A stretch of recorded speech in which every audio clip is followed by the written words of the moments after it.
afternoon, and thank you for tuning in. Today is Wednesday, September 16th. I am joined today by Dr. Janae Caldoun, our Chief Medical Executive, our Secretary of State, Jocelyn Benson, NAACP Detroit Chapter President, Reverend Dr. Wendell Anthony, Michigan League of Women Voters, recent President, Judy Karanjev, and Michigan M-Gage Executive Director, Netta Hanudi.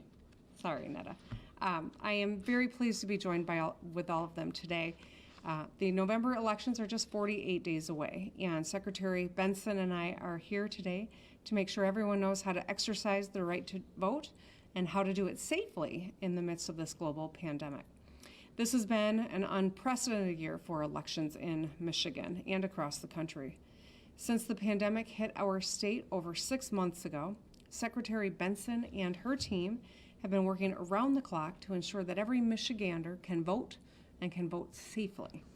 Thanks to their hard work, we have had 2 historic elections in Michigan while fighting COVID-19. The August 4th statewide primary resulted in record-breaking turnout, where 2.5 million Michiganders participated. That was a record for an August election, with 1.6 million voting absentee. It shatters the previous record for absentee ballots cast. This was a result of a collaboration between local, state, and federal officials, coupled with a sustained voter education effort to inform people of their rights and how to exercise them. This is exactly the type of hard work and planning that Secretary Benson and leaders across Michigan are putting into our November election preparedness, where we expect another record-breaking turnout. To those of you who have not yet requested your absentee ballot, go online and request it today. Michiganders should start taking action now. Today is the day to have a plan for voting. You can register and request your absentee ballot online or at your local clerk's office. Ballots will be sent to voters starting September 24th and should be returned as quickly as possible to ensure postal delays do not prevent them from being counted. And I don't know if you got a postcard from the U.S. Postal Service like I did this week, but it was just to encourage us to act swiftly. They want to make don't drop your ballot in the mail, but go ahead and take it directly to your clerk's office. That is an easy way to ensure that your ballot gets counted. Be sure to sign them before you turn them in. To check registration at michigan.gov/vote, or you can call your local clerk's office. Every single one of us needs to make a plan. Schedule time in your day to fill out your ballot and make sure you take it in. Make sure your friends and your family members and your neighbors do the same. This year, we have emerged as a leader in facilitating safe elections during this pandemic. By ensuring all Michiganders know how to vote safely in this November election, it's no doubt a Herculean undertaking, and it's going to require that leaders at all levels of state government, our community leaders, and Michiganders, everyday Michiganders, to get out and spread the word. Just like fighting this pandemic, democracy is a team sport, and we all have a part to play this fall. So no matter who you're voting for or how you choose to exercise your right to vote this fall, make your plan now and stick to it. Yesterday, the Senate passed a bill, Senate Bill 757, which allows clerks to begin processing absentee voter ballots prior to Election Day. This is a step in the right direction, and it will help ensure an efficient election. I want to thank the Michigan Senate for taking this first step. I'm hopeful that the House will take the step as soon as they can, and that we will continue to work together with the Secretary of State to make sure that Michigan is proud of how we handled this election in this unprecedented moment. We're not out of the woods yet when it comes to COVID-19 and the pandemic. As we head into the fall, the 2020-2021 flu season, there are a lot of precautions that we can and should take right now to protect ourselves and to protect our loved ones and our communities. Whether you plan on heading to the voting booth in person or voting by mail or dropping off your ballot, you can help by getting a flu shot, by wearing your mask. The CDC today is saying this is the most important tool that we have, which of course Dr. J and our experts have been telling us that for a while. Maintain physical distancing and avoid large gatherings. I know we've been through a lot together and it's hard and it's taken a toll, and yet we know how to do this and to do this well. We have shown that, so let's keep doing it. We got to do everything we can to avoid a devastating second wave, one that would cost more lives and jeopardize the economic gains that we have made. So let's everyone be smart, mask up, and be safe. And with that, I'll turn it over to Dr. Janae Khaldun.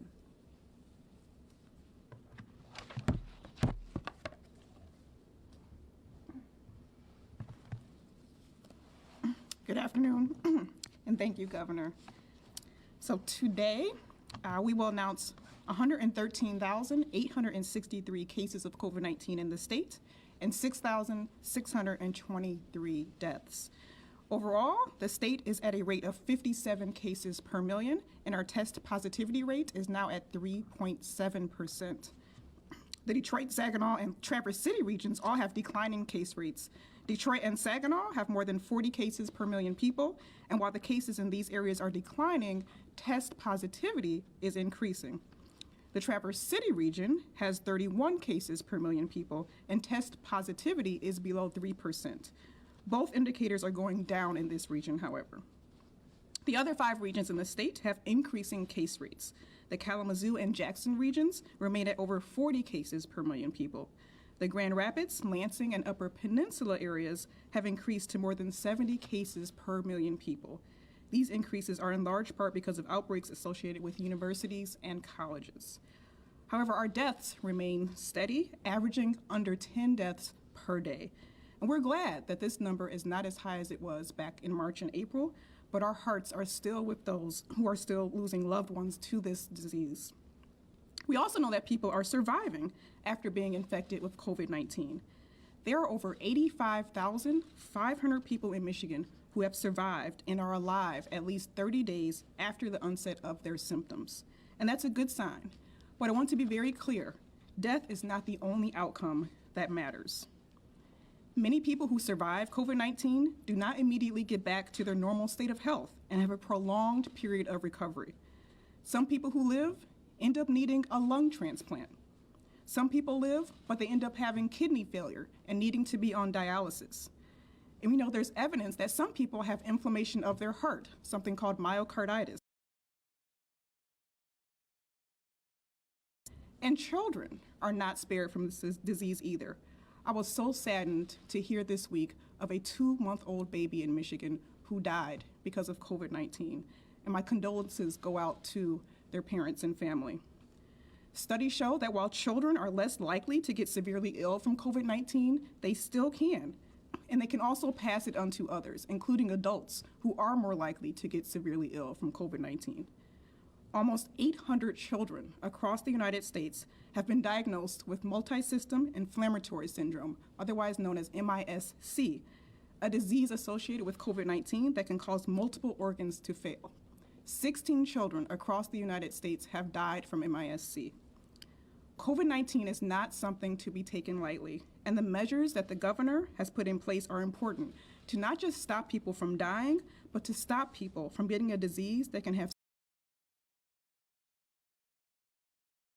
We're fighting COVID-19 because we want people to not only live, but to have long lives with good health, not living the rest of their lives. So I'm asking everyone to please, regardless of your political affiliation, wear your mask, wash your hands, and keep your distance as much as you can between yourself and others. I know many people are also wondering about why some places are still closed. And some have specifically asked why bars are not open, even though people can purchase an alcoholic beverage in a restaurant. So there's data that shows that many outbreaks of COVID-19 across the U.S. have originated in indoor bars and restaurants. Bars in particular are associated with unique risk factors, lots of people, tight spaces, and alcohol, leading people to change their behaviors and increasing the risk of spread of COVID-19. Here in Michigan, prior to the governor tightening her executive order, there were several outbreaks at bars that impacted hundreds of people. So while we're still trying to get a handle on this virus, it is very appropriate for our bars to remain closed. 2020 has no question been a very difficult year, but we will not be living like this forever. I'm truly optimistic that a safe and effective vaccine will be developed and may even be available this fall. I'm optimistic that there is promising data that some people may benefit from new treatments, like the antiviral drug remdesivir or from steroids. So we're going to get through this, but we need to all step up and slow the spread of this disease together. So wear your mask, wash your hands, watch your distance, and please this season get your flu shot. And with that, I'll turn it over to Secretary Benson.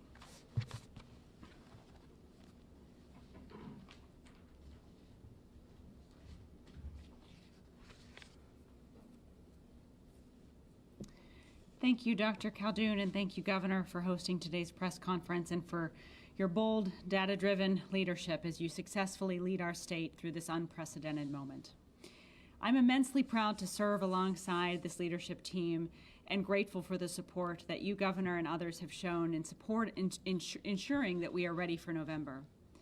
And as we all navigate this time of uncertainty, I'm proud to be able to give our citizens the certainty and the clarity that our elections will happen on time and on schedule. Already, we have had 3 elections this year where we've seen record turnout, record numbers of citizens voting by mail, and little to no crowding or lines on election day.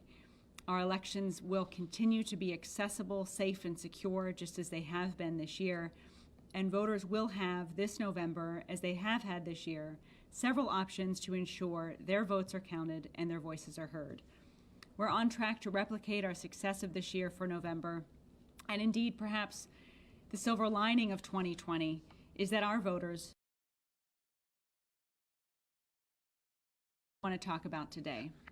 And this is important because we know that even in the midst of this global pandemic, we are on track here in Michigan to see a record number of citizens voting this fall. Our overall turnout will likely exceed 5 million, and we're also on track to have more people voting prior to Election Day than ever before, either through the mail or in person at their local clerk's office. And we are all requested to have their ballots sent to their home, which exceeds our previous record of 1.6 million who voted absentee in our August primary. This is putting us on track to have over 3 million of our citizens voting absentee this November. And as we prepare for roughly 60 to 70% of our citizens to vote absentee, we are also working to ensure that on Election Day, our citizens will have access to precincts and they'll be able to exercise their option to vote safely in person at their local precinct. Now, with less than 7 weeks to go, it's time for every citizen to make a plan to vote. So let's talk about your options. First, you have a right to have your ballot mailed to you. Mailing your ballot is a really good option, especially for those who have voted by mail in the past and are familiar with the procedures, or for those who may be at risk or have concerns about voting in person. If you want to have your ballot mailed to you, you can right now go to michigan.gov/vote and request it to be mailed to you either through the online portal, or you can download an application and fill it out and submit it to your local clerk. You can also contact your local clerk directly and request to receive an application at your home. Ballots will begin being mailed on September 24th. And once you have your ballot, you can complete it, put it in an envelope, sign the envelope, and then drop it off either at your mailbox and return it through the mail. You can return it instead, if you want to, at your local drop box, and a list of those drop boxes will be available at michigan.gov/vote, or you have the option to return it in person at your local clerk's office. And finally, you can track your ballot just as you'd track a package through our statewide tracking system available at michigan.gov/vote. Another option you have is beginning next week on September 24th, you can vote in person early at your clerk's office. You simply show up to your local clerk's office, complete the form, receive your ballot, fill it out right then and there, and you can return it, and you will have voted. You can do this and exercise this option up until 4 p.m. on Monday, November 2nd. And finally, as I mentioned, you always will have that ability to vote in person at your local precinct on Election Day. And if you do want to exercise that option, you can confirm the location of your local precinct at michigan.gov/vote. When you do show up to vote on Election Day at your local precinct, you will be greeted by poll workers wearing masks, gloves, and face shields. You will find the precinct to be sanitized with social distancing guidelines and protocols in place to protect your health and ensure that you don't risk your health in casting your vote in person. And finally, democracy is a team sport. We are on track to have a successful election, but we need everyone to do their part to ensure that we pass that finish line successfully. Our clerks are doing their part, working tirelessly as they have all year to juggle unprecedented demands and challenges while embracing record turnout and centrally processing more absentee ballots than ever before. So please thank your local clerks because they are the true heroes in our effort to ensure secure, accessible election amid record turnout. You can also sign up to join them as a poll worker, one of democracy's most valuable players, at michigan.gov/democracymvp. But when our polls close on election night, know that many of our clerks and their election workers will be working through the night to ensure that they process these ballots and count them securely and efficiently so that our results, when they are ultimately reported, are truly an accurate reflection of the will of the people. For our legislature and our federal government, we do need more support. We need to update our laws here in Michigan to ensure, among other things, that ballots sent prior to Election Day, but postmarked as such, but received after Election Day, perhaps a day or two after Election Day, still count, because no voter should be disenfranchised due to delays in the Postal Service. We still also need more time to process absentee ballots prior to Election Day. While I joined the governor in thanking the state Senate for passing a reform that is indeed a step in the right direction, states like Florida, Kentucky, North Carolina, Ohio, and many others have additional days and time that go beyond the 10 hours granted in the legislation passed yesterday. The state Senate proposal will ultimately net our clerks an average of 3 additional hours to process ballots, and that is simply not enough if we're going to meet the extraordinary demands that our clerks and their absentee counting boards will be facing this fall. Finally, I remain hopeful that the federal government will include additional funding this year to ensure states are able to meet the unique needs of successfully managing an election with record-breaking turnout in the midst of a pandemic. But for all of us, we also need to fight the efforts that will escalate in the coming weeks that are designed to prey on the anxiety and use fear of the unknown to cause confusion and falsely make our citizens afraid to vote, by mail or in person. So I ask all of you, if you see or hear anything suspicious, anything that sounds wrong or that just plain confusing about your right to vote this year, report it to my office. You can send an email to us at misinformation@michigan.gov. Again, that is misinformation@michigan.gov. When you see something, say something and enable us to respond with trusted information that you can rely on to protect your voice and your vote this year. We've also set up a website, michigan.gov/election-security, where you can track responses to these reports, as well as track everything we're doing to secure your vote and our elections this year. We're entering the final stretch of what may be one of the most contentious, highly polarized election cycles that any of us have ever seen. We can and we will succeed to ensure our voices, the voices of all of our citizens, are heard and that every vote is counted. But it's going to take every single one of us working together, making a plan to vote and remaining vigilant against attempts to misinform our citizens to ensure that we cross that finish line successfully. Yesterday, my office launched our Democracy Partners program to celebrate many of the nonpartisan partners that have joined with us this year in ensuring that we provide support to meet these extraordinary needs. I'm proud to be joined by some of these partners today, and I want to turn it over to them to share their work and commitment to democracy. Thank you.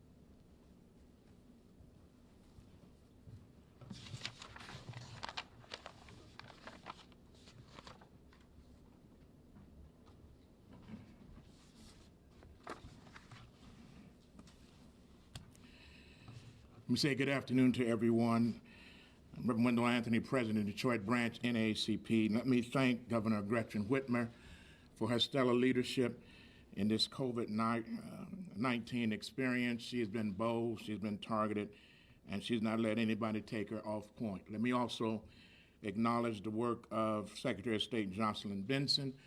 Michigan used to be among the last when it comes to voting preparation, participation, and education and protection. Now we're really about number one, same-day voter registration applications, and also the ability to do early voting. So those are steps. We also thank the Senate for taking one step in terms of giving an extra day for the count, but we need them to take 2, 3, 4, or 5, because this is just not enough, but it is just the beginning.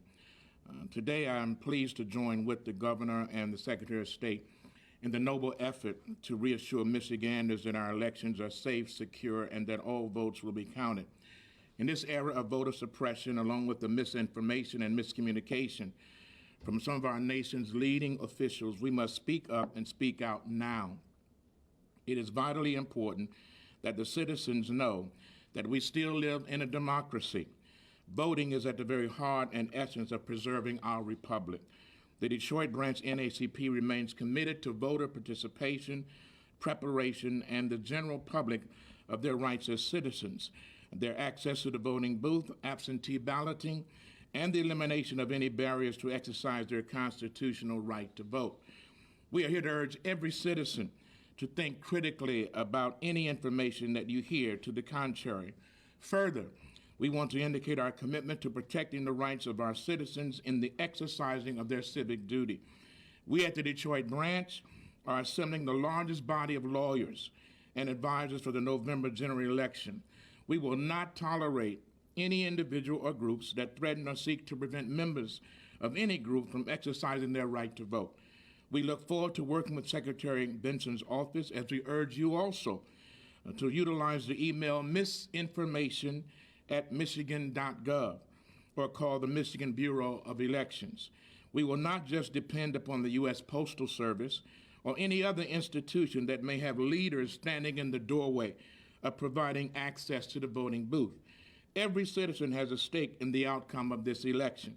We must all work fervently to make certain that no elected or appointed official is able to drive a stake in the heart of this election. We will have monitors and observers leading up to and on Election Day. This is our time. This is our day. This is our responsibility. We shall not be turned back by those who seek to destroy democracy, eliminate opportunity, and disrupt the quality of life in our communities. Let us always remember the words of one of the founding members of our nation, Thomas Jefferson. The will of the people is the only legitimate foundation of any government, and to protect its free expression should be our first object. We are here today to indicate our support in the effort to defend and protect the free expression of the voting electorate. Now it is not the time to step back. Now is the time to step up and to take your souls to the polls and vote like your life depends upon it, because quite frankly, it does.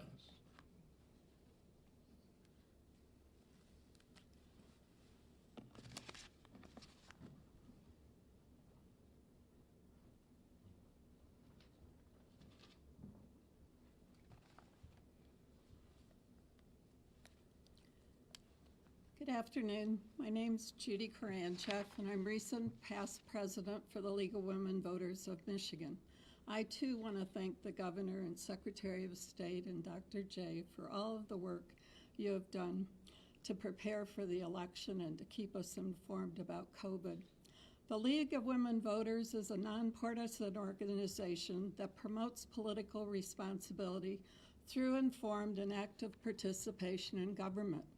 We are celebrating our 100th anniversary.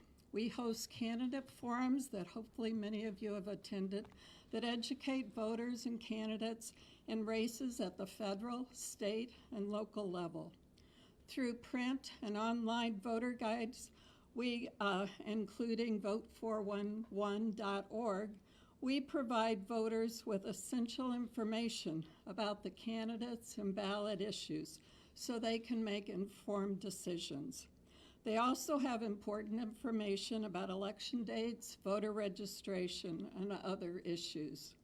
We encourage all voters to turn to trusted sources of information like our voter guides, like vote411.org, and the information provided by the Secretary of State and our local election clerks.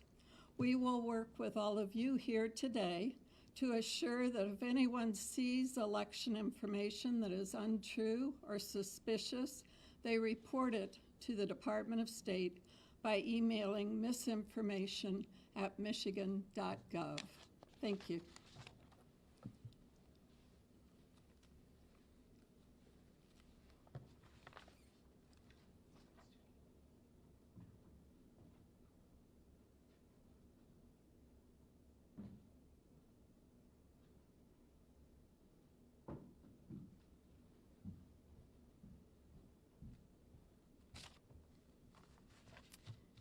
Hello. First, I would like to thank the Governor and the Secretary of State's leadership during this pandemic. My name is Neza Al-Hanouti, and I am the Executive Director of Engage Michigan. And we are a nonprofit focused on getting the Muslim and minority communities politically engaged and equal participants in our democracy.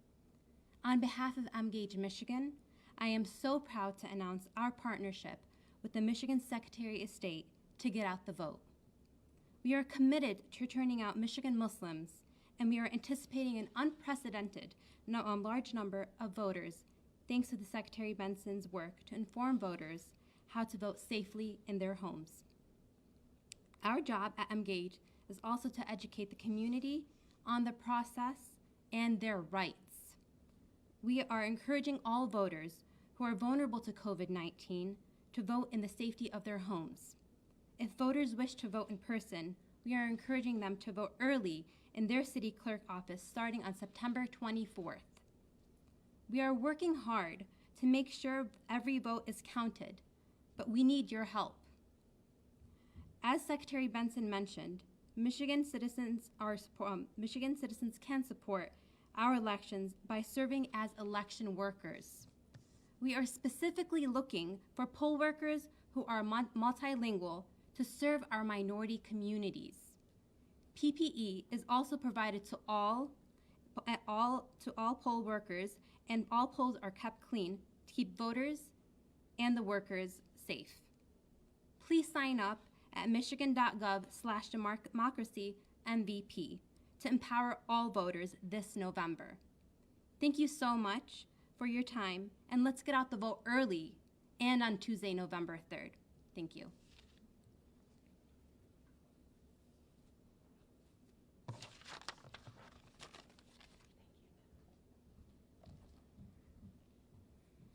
Thank you. I really appreciate it. Reverend Anthony and Judy, Netta, thank you for joining us. I am now happy to answer a few questions. I'm keeping the Secretary of State handy if there are questions for her, and of course Dr. J is ready too, so let's open it up.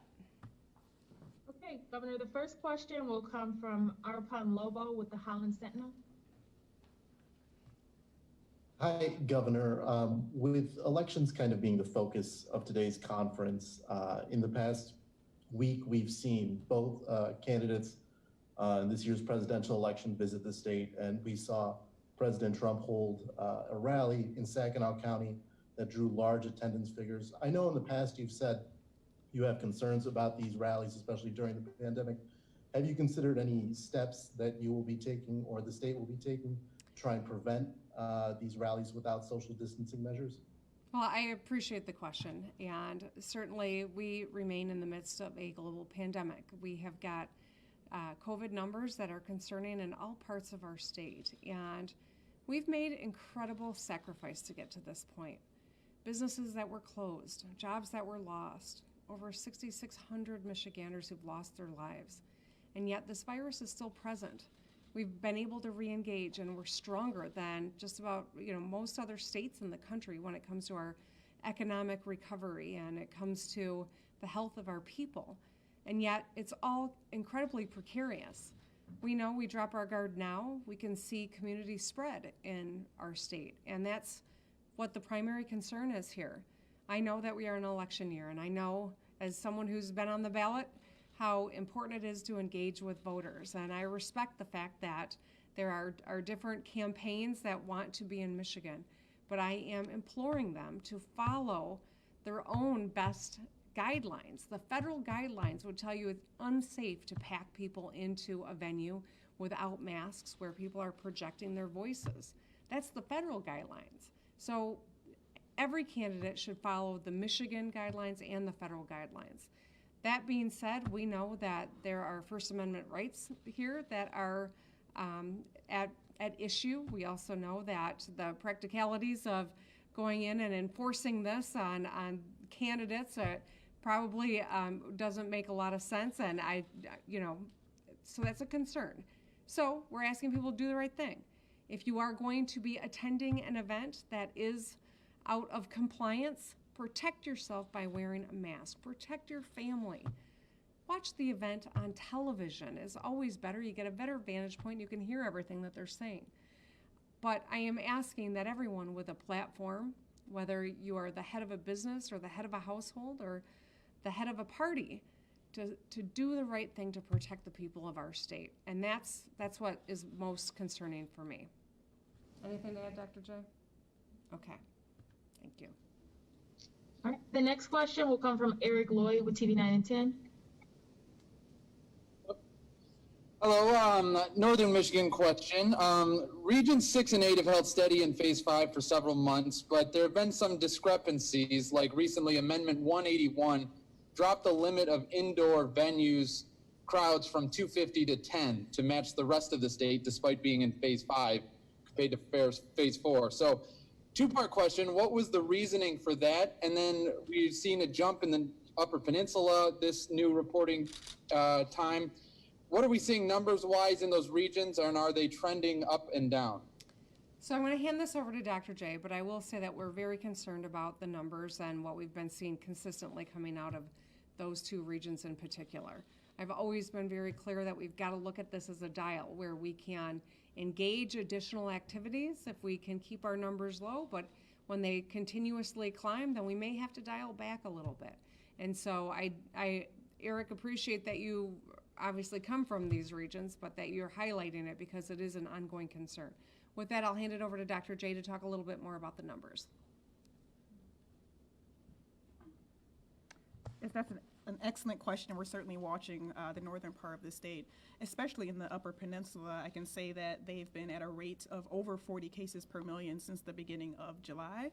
We're watching several outbreaks there. We've posted some outbreaks associated with K through 12 and universities on our website as well this week. So we're very concerned. And it also looks like the Upper Peninsula may be in line with some of the numbers in other areas of the state that are in Phase 4. So we'll continue to look at that closely to see if we need to make any additional policy changes.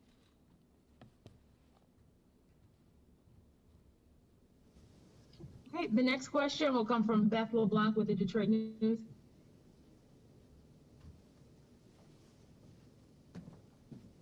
Hi, Governor.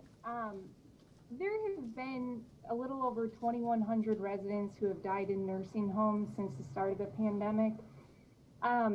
Given that number and some of the questions that have arisen about the policies for nursing homes, would you agree to release emails and documents from your administration that led to those policies?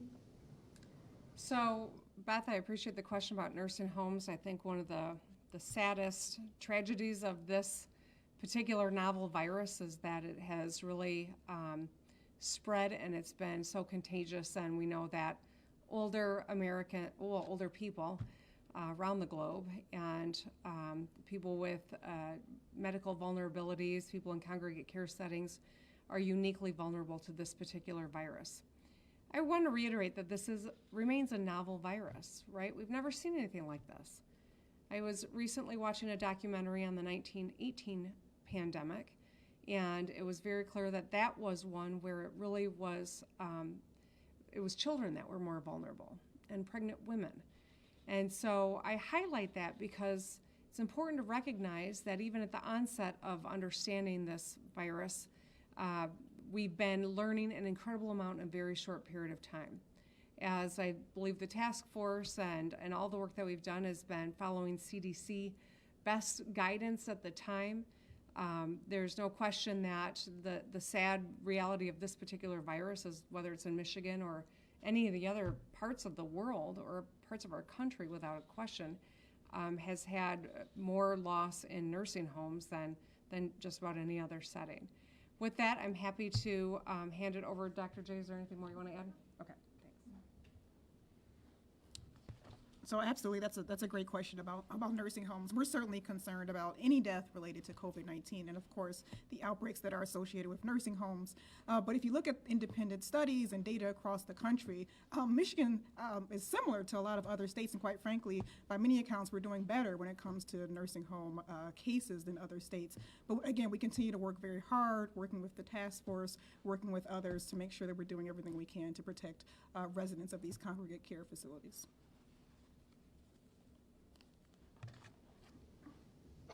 Okay, we'll take a question from Carol Thompson with the Lansing State Journal. Hi, Governor.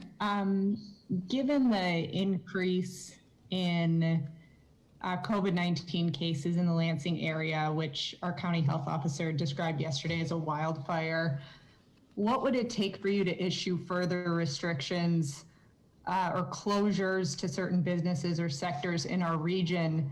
And do you have any plans to do so? Yeah, Carol, thank you. I appreciate the question. I think that there are a few important points that I want to make. First and foremost is, we've learned an incredible amount about this virus in the last 6 months. We know what it takes to stay safe: a mask, social distancing, hand washing. We will remain in a state of emergency, but it's probably a matter of months more than anything. It's also important to recognize, for perspective, Michigan's not alone being in this moment. I was on the phone with my fellow governors from Ohio, Indiana, Wisconsin, Minnesota, Illinois, and Kentucky last night, the group that I pulled together as Midwestern governors or Great Lakes governors, plus Kentucky. And I think, we are all confronting the same thing. We have the data, we understand, we are all in the same position, and yet it's gatherings of young people around campuses that are fueling a lot of the growth that we're seeing. So I commend the Ingham County Health Department for the action that they've taken, working in conjunction with Michigan State University. I recognize that our Ottawa County Health Department is working closely with Grand Valley State University with similar concerns that are happening there. Given the state of this virus, there's not a one-size-fits-all solution, and these are really need to be decisions at the local level that we are supporting, that we are helping to inform. We will continue to provide data and other resources to our schools and our colleges and universities. We need to encourage everyone to follow the science and the data and to do what we need to do to protect ourselves. So I commend what's happened, the actions that have been taken in Ingham County. I think it's vitally important that every one of us does our parts. That means students, that means faculty, that means athletes. I know that the Big Ten is going to resume some competition next month. Every one of us has a vested interest in getting this right. And so if you are a parent of a college age or high school age student like me, I hope you're talking to your kids and telling them how critical it is that they do the right thing and that you're modeling the right behavior as well. So there are not plans to roll this particular region back from a state level, but I am very happy to see our public health experts at the local level taking actions to protect people in the communities. Okay, we've got time for just a couple more questions. So the next one will come from Paul Egan with the Detroit Free Press. Hi, Governor. What did you think of the announcement by the Big Ten today that they'll have fall football this year? And what are the prospects we might have any significant numbers of fans at fall football games in Michigan? Well, Paul, thanks for the question. I mean, I think, every one of us is interested in football. Every one of us is tired of COVID-19. I am too. This has been a tough time. There's no question. And I want to resume some activities that I would ordinarily be doing in the fall, like going to a football game, planning to spend holidays with my family. And yet, COVID-19 is still a very real threat. So I know that the Big Ten has been studying the issue. I know that they've got some of the best experts on their campuses. I know that the advancements that have been made in terms of testing have given them some greater confidence that they can engage in a truncated season safely. And so I, support the decision that they've made. It's not my decision to make. It is theirs, and they will move forward. In my conversation with my fellow governors last night, we were talking a little bit about spectators and the prospect of that in various types of arenas. And we're all trying to do what we can to engage in some normalcy and keep people safe. And there's not a perfect way to do this, but we continue to watch the virus prevalence in Michigan. We continue to determine if there are additional things that we can do safely. But if we want to preserve that as an option, we've got to be serious about masking up, and we've got to be serious about this re-engagement of our economy in the safest way, and that's everyone doing their part. Okay, Governor, the last question will come from Brian Abel with TV7. Governor, good afternoon. Thank you. This question is actually for Secretary Benson. And the question is, with such sensitivity around election integrity and given the recent mistake with the early 400 ballots, how can Michiganders be absolutely confident that their vote will not only be counted, but be counted properly? Well, I think you can look for our success of the elections we've had this year. We've got some great protections in place. I think you're talking about a computer glitch that was quickly addressed and fixed as soon as it was brought to our attention, and those voters have since received the correct ballots. Look, the next 7 weeks are going to be, there's going to be an incredibly intense amount of scrutiny on our state. And people will be working to pick apart every single action that our clerks take. And when you're dealing with millions of ballots, millions of voters, millions of people voting from home for the first time, we all have to be focused on ensuring that the process goes as smooth as possible and building partnerships to ensure that's the case. That's what we've been doing. That's what I've been doing since I took office, and what we've certainly been doing with full focus on November this entire year in the midst of a pandemic.